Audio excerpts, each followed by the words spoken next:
Doctor ortho Ayurvedic oil और capsule, अब दर्द भी घुटने टेकेगा।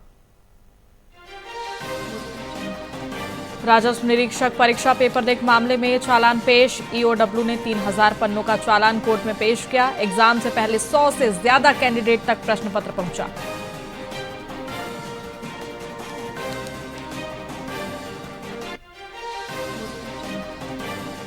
छत्तीसगढ़ में होली के दिन भी मिलेगी शराब। सरकार ने 3 ड्राई डे खत्म किए। मुहर्रम और गांधी निर्वाण दिवस पर भी खुली रहेंगी दुकानें।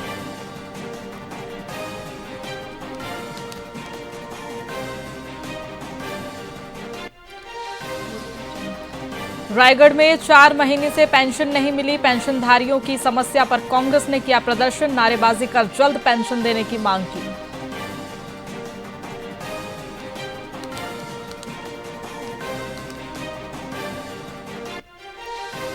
हिस्ट्री शीटर रोहित तोमर गिरफ्तार। 6 साल पुराने केस में रायपुर पुलिस ने पकड़ा। मारपीट का केस भी पहले से था दर्ज।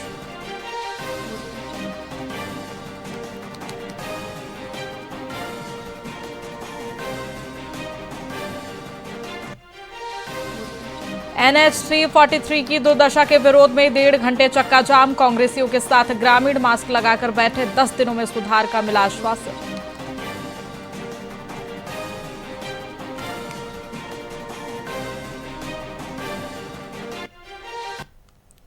नमस्कार, मैं आपके साथ खुशी गोस्वामी। वीआईपी न्यूज में आप सभी का बहुत बहुत स्वागत है। रुक करेंगे खबरों की ओर। हरियाणा से निकले बुद्धा अंकल वर्ल्ड रिकॉर्ड के मिशन पर साइकिल से भारत भ्रमण कर रहे हैं। वर्ष 2023 से यात्रा पर निकले इस साइकिल यात्री ने अब तक 45,000 किलोमीटर का सफर तय कर लिया है। हमारे संवाददाता से बातचीत में उन्होंने बताया कि उनका लक्ष्य 50,000 किलोमीटर पूरा करने का है, जो नागपुर पहुंचकर पूरा होगा। उन्होंने कहा कि पूरे भारत में लोगों का भरपूर सहयोग मिला और कहीं कोई परेशानी नहीं आई। दोस्तों, मैं 5/5/2023 को फरीदाबाद हरियाणा से निकला था, जो कि आप मेरा बोर्ड देख रहे हैं ये। और इसमें मैं 4 धाम 12 ज्योतिर्लिंग के लिए यात्रा के लिए निकला था। दोस्तों, 4 धाम 12 ज्योतिर्लिंग की यात्रा कंप्लीट होने के बाद मैं दूसरी बार यात्रा कर रहा हूँ 4 धाम 12 ज्योतिर्लिंग की, जिसमें यानी कि एक बार 12 ज्योतिर्लिंग हो चुके हैं, एक बार 4 धाम हो चुके हैं। अब दूसरी बारी में 4 धाम हो चुके हैं और 5 ज्योतिर्लिंग हो चुके हैं। अब आप कहेंगे कि ये 2 बार क्यों किया आपने? 2 बार दोस्तों इसलिए किया क्योंकि मैं एक मिशन पे निकला था जिसका नाम है वर्ल्ड रिकॉर्ड। जी हाँ दोस्तों, 1000 दिन में 50,000 किलोमीटर चलने के लिए निकला था और अभी तक मैं जो है 45,000 किलोमीटर चल चुका हूँ। 2 साल 9 महीने 9 दिन आज मुझे चलते चलते हो गए हैं। 5/5/2023 को करा था। जहाँ अभी मेरा जो है, मैं नागपुर के आसपास जब मैं पहुँचूँगा तो काउंट करूँगा तो वहाँ मेरा वर्ल्ड रिकॉर्ड लगभग पूरा होने को सक्षम हो जाएगा। फिर उसके ऊपर जितना चलूँगा वो मेरा ब्रेक करने के लिए होगा। दोस्तों, मैं 5/5/2023 को बीजेपी विधायक अजय चंद्राकर ने धर्मांतरण के मुद्दे पर कड़ा रुख अपनाते हुए कहा कि चोरी छिपे धर्म प्रचार अनैतिक है। वे पादरियों को खुले मंच से प्रचार की चुनौती देते हैं। वहीं कांग्रेस की नई कार्यकारिणी पर चुटकी लेते हुए उन्होंने कहा कि वहां 33% का कोट भूपेश टीएस और बैज के बीच बटा है, इसीलिए देरी हो रही है। आपको बता दें, वहीं पूरे कोटा की बात करते हुए साथी चंद्राकर ने स्पष्ट किया है कि कांग्रेस के पास अब कोई मुद्दा नहीं बचा है और वह केवल बेबुनियादी बयानबाजी कर रही है।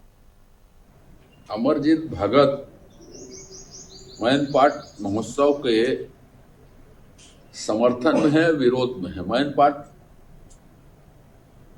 महोत्सव किस तरह से होना चाहिए, कोई सुझाव उनके पास है क्या? खनन का विरोध वो कर रहे हैं, समर्थन कर रहे हैं, और महोत्सव दोनों अलग अलग चीज है। उसको कोरिलेट करने की जरूरत क्या है? खनन के बारे में अपना मत अलग से व्यक्त कर सकते हैं वो। तो बुद्धि जहां पे काम नहीं करती, आदमी कुछ भी बोलते।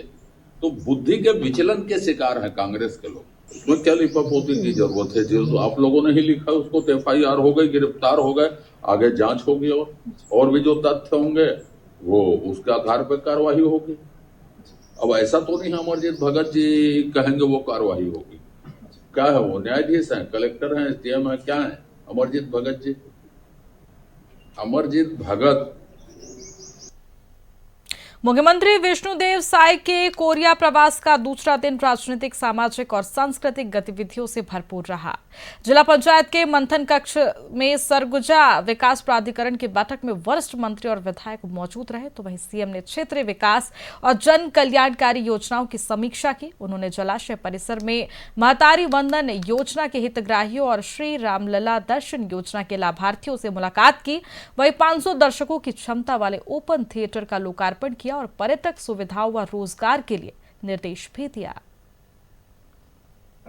बहुत अच्छे से बैठक संपन्न हुआ है। इसमें पुराने कामों की समीक्षा भी हुई है और जो करेंट ईयर में जो कार्य की स्वीकृति हुई है उसका अनुमोदन भी लिए हैं। देखिए, सरकार करप्शन के मामले में जीरो टॉलरेंस की नीति पर चल रही है और कहीं भी किसी भी विभाग में कोई भी गड़बड़ी की शिकायत आएगी तो उसकी जांच होगी और दोषीदार लोगों के ऊपर में सख्ती से 2023 के विधानसभा चुनाव में जो भी वादे थे, जिसको मोदी की गारंटी का नाम दिए थे, और मोदी की गारंटी के अधिकांश कामों को पूरा करने का सरकार प्रयास की है। हर क्षेत्र में, चाहे प्रधानमंत्री आवास हो, चाहे किसानों से किया गया वादा हो, 70 लाख से ज्यादा हमारी माताओं को महतारी वंदन का हर महीना उनको 1000 रुपया दे रहे हैं। तेंदुपत्ता से भी 12-13 लाख परिवार जुड़ा है। तेंदुपत्ता का भी कीमत बढ़ाए हैं। चरण पादुका योजना फिर से शुरू किए हैं। तो हम लोग विकसित छत्तीसगढ़ का भी एक रोड मैप बना रहे हैं और उस अनुसार सरकार काम कर रही है। और माननीय प्रधानमंत्री जी का जो संकल्प है 2047 तक विकसित भारत बनाने का, तो छत्तीसगढ़ भी उसमें कदम ताल करके चल कुल विधेयक आएगा, आने वाले सत्र में आएगा। नंदन इस्पात कंपनी में कार्यरत मजदूर मंतराम साहू सड़क हादसे में गंभीर रूप से घायल हो गए हैं, जिनका इलाज आर्थिक तंगी के कारण रुका हुआ है। वहीं छत्तीसगढ़िया क्रांति सेना ने कंपनी प्रबंधन का घेराव कर घायल मजदूर को WC और ESIC पॉलिसी के तहत बीमा लाभ दिलाने की मांग उठाई है। संगठन का तर्क है कि ड्यूटी के 1 घंटे बाद तक कर्मचारी बीमा दायरे में आता है, इसीलिए कंपनी को इलाज का खर्च उठाना चाहिए। जल्द राहत न मिलने पर आंदोलन की चेतावनी दी गई है। मोर पति के इलाज कराए बर आए हवा। मोर पति ह संडे के 8 तारीख के ड्यूटी आ रही से तब वापस गिस 9 बजे, आधा घंटा बाद एक्सीडेंट हो गए, इसलिए मदद के लिए आए बा। घटना कब कह रहे हैं? 8 तारीख से।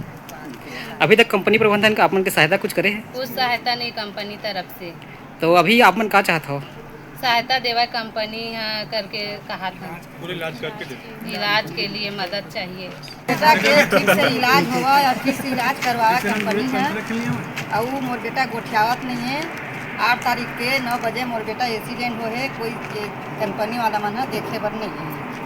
और 8 तारीख को दुर्घटनावश हो गए, जो काम से छुट्टी से दुर्घटना हो गए। और आज एक कंपनी के तरफ से ना कोई मालिक ना कोई मतलब पार्टिसिपेट कोई देखे पर नहीं गए है। और हमन चाहत हन कि मतलब ओकर इलाज ला पूरा कराए और ओकर जेन भी खर्चा आवत है ओला कराए। पॉलिसी के तहत जेन भी ओकर इलाज में लगा है ओकर पूर्ण काम कराए।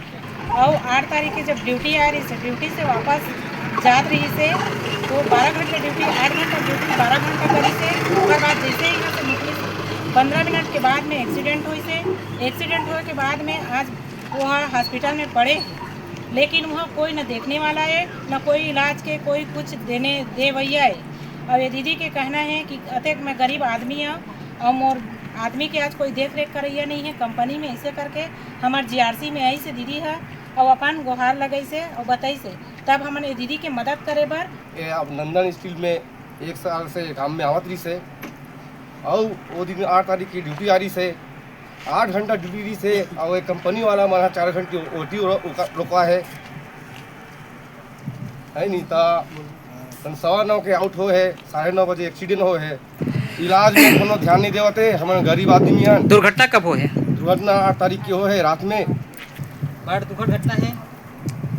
यहाँ नंदन स्टील प्लांट में जो एक मजदूर रही से जिन्हा पिछले 1 बछर ले काम कर रही से और जब काम रहे जब वापस जाते घर तब 15 मिनट के बाद सड़क दुर्घटना ग्रस्त हो गई से और आज कंपनी प्रबंधन ला बात करे पर आहन कि ओकर इलाज WC पॉलिसी के अंतर्गत जो कंपनी प्रबंधन पर जारी करे थे एक प्रकार के बीमारी थे ओकर जरिए से करा दे करके तो कंपनी प्रबंधन भी टाल मटोल करत है का परसदा। तो ये कंपनी वाला है आज 10 दिन हो गए भर्ती है वहाँ पेशेंट है पीड़ित है पक्ष में घलो है वहाँ भर्ती है, लेकिन अभी तक के 10 दिन हो गए एक कोई इलाज पर कोई मैनेजमेंट के द्वारा कोई ध्यान नहीं दिए गए हैं। वहाँ ऐसे पड़े हैं जनमन लास्ट में अलग देते टाइप के वहाँ पर कोई इलाज नहीं हो करे जाते, मैनेजमेंट बिल्कुल ध्यान नहीं देते। तो आज मैनेजमेंट का बात हो है कि लगभग 3 बजे के लगभग हम वहाँ पहुँच के वहाँ जाके मुआयना करके उनका इलाज उचित इलाज के लिए करके बोले हैं। और यदि ये उचित इलाज के वहाँ नहीं कराए जाते तो छत्तीसगढ़िया क्रांति सेना और जोहार छत्तीसगढ़ पार्टी अपन तेवर में उतर कर ही उग्र आंदोलन कर ही अब एक जिम्मेदारी एक कंपनी मैनेजमेंट और शासन प्रशासन के रही। जोहार छत्तीसगढ़, जय छत्तीसगढ़ महता। गांव के एक मजदूर यहाँ नंदन स्टील प्लांट में काम करे लगभग 1 साल हो गए है ना, मंतराम साहू है जो 8 तारीख रविवार को अपन ड्यूटी से छूट के जावत रही से जो 8 घंटा ड्यूटी है वो 12 घंटा ड्यूटी करे है और 9:15 को आउट हो है और 9:30 को लगभग रास्ता में एक्सीडेंट हो है, अज्ञात वाहन उलट हो गए है जिकर से वो बुरी तरह से दुर्घटनाग्रस्त है और आज भी वो नारायणन हॉस्पिटल में एडमिट है जो होश में नहीं है, कोमा की स्थिति में हवे। लेकिन ये कंपनी के प्रबंधन समिति अभी तक के कोई वहाँ पूछताछ करे नहीं गए न कोई मदद के लिए गए है। तो मैं यही चाहता हूँ कि प्रबंधन अपन कार्य ये कराए और जो कर पॉलिसी के तहत जो कर लाभ मिलना चाहिए वाला लाभ दिलावाए। फिलहाल खबरों में इतना ही, बने रहिए हमारे साथ VIP न्यूज़ पर। नमस्कार।